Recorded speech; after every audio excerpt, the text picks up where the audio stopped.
hello everyone কি খবৰ আৰু সকলো ভালে আছে আজি বনাব লৈছো এই গাহৰি মাংস বনাব লৈছো ঠিক আছে এটা বনাবলৈ কাৰণে এতিয়া মই এটা কেৰাহী বহাইছো বলা কেৰাহী পুৰা গৰম তেল দি মিতে পিয়াজ খিনি দি ধুনীয়াকৈ অলপ সময়খিনি মই ধুনীয়াকৈ ফ্ৰাই কৰি ল'ম এটা কালাৰ আহি গ'ল এতিয়া ইয়াত মই দি আছো আদা নহৰু পেষ্ট দিছো অলপমান জলকীয়া হালধি পাউডাৰ জিৰা ধনিয়া অকণমান দিছোঁ মছলা তাৰপিছত নিমখ এনেকৈ ফ্ৰাই কৰি লৈছোঁ ধুনীয়াকৈ তাৰপিছতে দিছোঁ কেঁচা জলকীয়া সিজিবলৈ কাৰণে দেই ধুনীয়াকৈ এইখিনি অলপমান সিজি ল'ম মানে আদাটো যাতে তেলত জ্বলি নাযায় তাৰ কাৰণে দিছোঁ অলপ পানী এইটো হৈছে বিলাহী ধুনীয়াকৈ এতিয়া ফ্ৰাই হৈ গৈছে দেই এতিয়া ঢালি দিম মাংসখিনি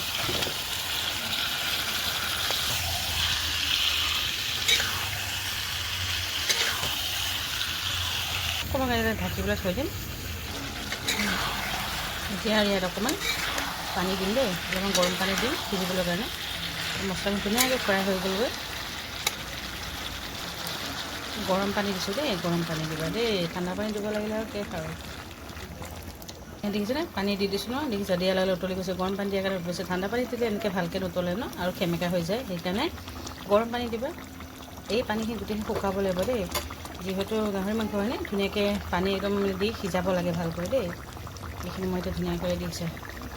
তেল হোৱা নাই কিয় মই নেমু দি দিছোঁ যে আগতে নেমু চেপি থোৱা আছিলে মাংসখিনিত সেইকাৰণে বেছিকৈ তেল হোৱা নাই দেই এতিয়া অলপ সময়ত ঢাকি থৈ দিম এয়া চাওক নেক্সট মজা ফ্ৰাই দেখিছেনে মাংস হৈ গ'ল এতিয়া আৰু কেনেকুৱা লাগিছে জনাবা ঠিক আছে ভিডিঅ'টো কেনেকুৱা লাগিলে জনাবলৈ একেবাৰে নাপাহৰিবা ভাল লাগিছে এটা লাইক এটা কমেণ্ট কৰি দিবা দেই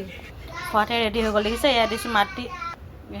দালি বনাইছোঁ আৰু লগতে মাংস দেখিছেনে ভাল লাগিছে জনাবা ঠিক আছে এইটুকু নেমু আৰু ইয়াত জলকীয়া পিঁয়াজ এয়া চোৱা ধুনীয়াকৈ বনাই দিছোঁ দালি আৰু মাংস এনেকৈ আজি বনাই খালোঁ দেই আজি আমি এনেকৈ মানি লওঁ আৰু দেই কাঁহীখন কেনেকুৱা লাগিছে জনাবলৈ একেবাৰে নাপাবা ঠিক আছে যোনসকলে নাপায় প্লিজ যোনসকলে ধৰক গাহৰি মাংস নাখায় প্লিজ বেয়া নাপাবা